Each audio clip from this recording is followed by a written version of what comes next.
Hello everyone, welcome to my channel. If you're watching this video, it means you enjoy reading and you would like to improve your English, and I'm here to help you. Knowing that Mrs Millard was afflicted with a heart trouble, great care was taken to break to her as gently as possible the news of her husband's death. It was her sister Josephine who told her, in broken sentences, veiled hints that revealed in half-concealing. Her husband's friend Richard was there too, near her. It was he who had been in the newspaper office when intelligence of the railroad disaster was received, with Brantley Millard's name leading the list of killed. He had only taken the time to assure himself of its truth by a second telegram, and had hastened to forestall any less careful, less tender friend in bearing the sad message. She did not hear the story as many women have heard the same, with the paralyzed inability to accept its significance. She wept at once, with sudden wild abandonment in her sister's arms. When the storm of grief had spent itself, she went away to her room alone. She would have no one follow her. There stood facing the open window a comfortable, roomy armchair. Into this she sank, pressed down by physical exhaustion that haunted her body and seemed to reach into her soul. She could see in the open square before her eyes the tops of trees that were all aqueous with the new spring life. The delicious breath of rain was in the air. In the street below, a peddler was crying his wares. The notes of a distant song which someone was singing reached her faintly, and countless sparrows were twittering in the air. There were patches of blue sky showing here and there through the clouds that had met and poured one above the other in the west facing her window. She sat with her head thrown back upon the cushion of the chair, quite motionless, except when a sob came up into her throat and shook her, as a child who has cried itself to sleep continues to sob in its dreams. She was young, with a fair, calm face, whose lines bespoke repression and even a certain strength. But now there was a dull stare in her eyes, and whose gaze was fixed away off yonder on one of those patches of blue sky. It was not a glance of reflection, but rather indicated a suspension of intelligence. There was something coming to her, and she was waiting for it, fearfully. What was it? She did not know.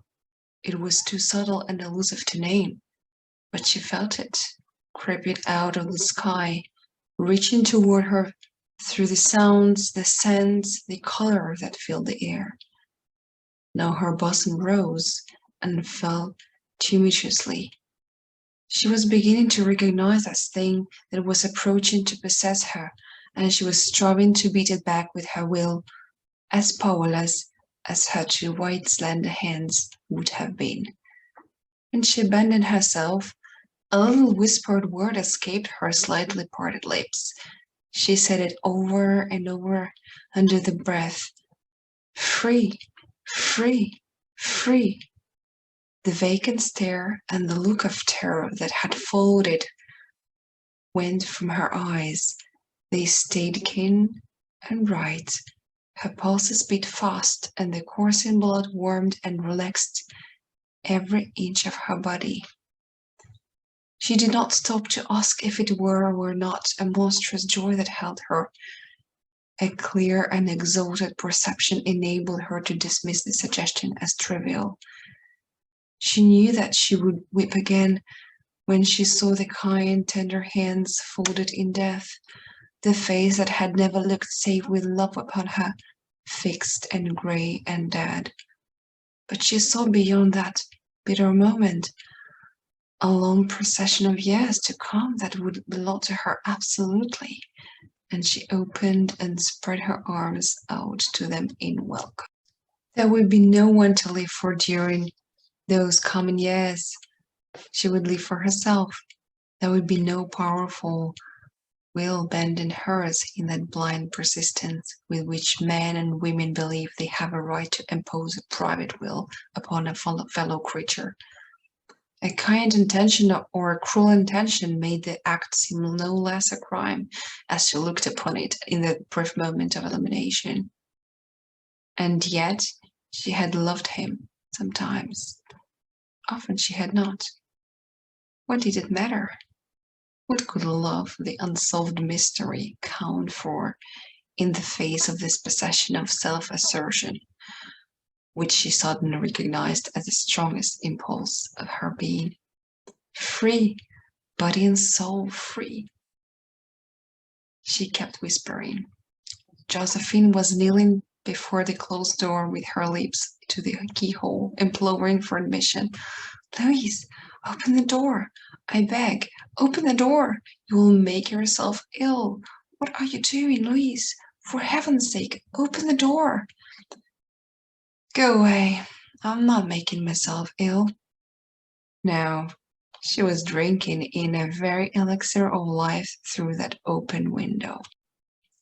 Her fancy was running right along those days ahead of her. Spring days and summer days and all sorts of days that would be her own. She breathed a quick prayer that life might be long. It was only yesterday she had thought with a shudder that life might be long. She arose at length and opened the door to her sister's importunities. There was a feverish triumph in her eyes, and she carried herself unwittingly like a goddess of victory. She clasped her sister's waist, and together they descended the stairs. Richard stood waiting for them at the bottom. Someone was opening the front door with a latchkey. It was Mrs Millard who entered. A little travel-stained, composedly carrying his gripsack and umbrella. He had been far from the scene of the accident and did not even know there had been one. He stood amazed at Josephine's piercing cry, at Richard's quick motion to screen him from the view of his wife. When the doctors came, they said she had died of heart disease, of the joy that kills. I hope you enjoyed this story, and you may want to listen and read it one more time to understand better. Watch part number 2 for the vocabulary explanations, and please like the video and subscribe to my channel.